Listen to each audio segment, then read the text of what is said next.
make a custom route in Google Maps.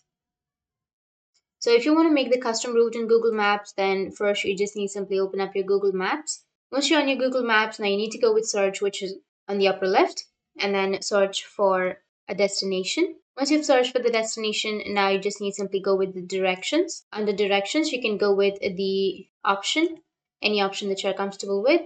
Now select a starting point. You can go with your location or any other location. And once you've selected, now here you will have the options. You just need simply click on options and you can avoid the highways or tolls or ferries. You can just simply go with any one of these options and you will have the distance unit. You will have automatic miles and kilometers. You can simply choose any one of those.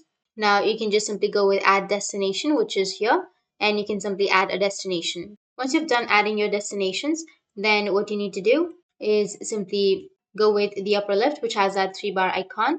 And from here, you can go with share. Here you will have share or embed map. So you just need to simply go with share and then share the map with your friends or with any other person. You can copy the link or you can share it through the WhatsApp, X, or Gmail. So that's it. And if you have any questions, feel free to comment below. Thanks for watching.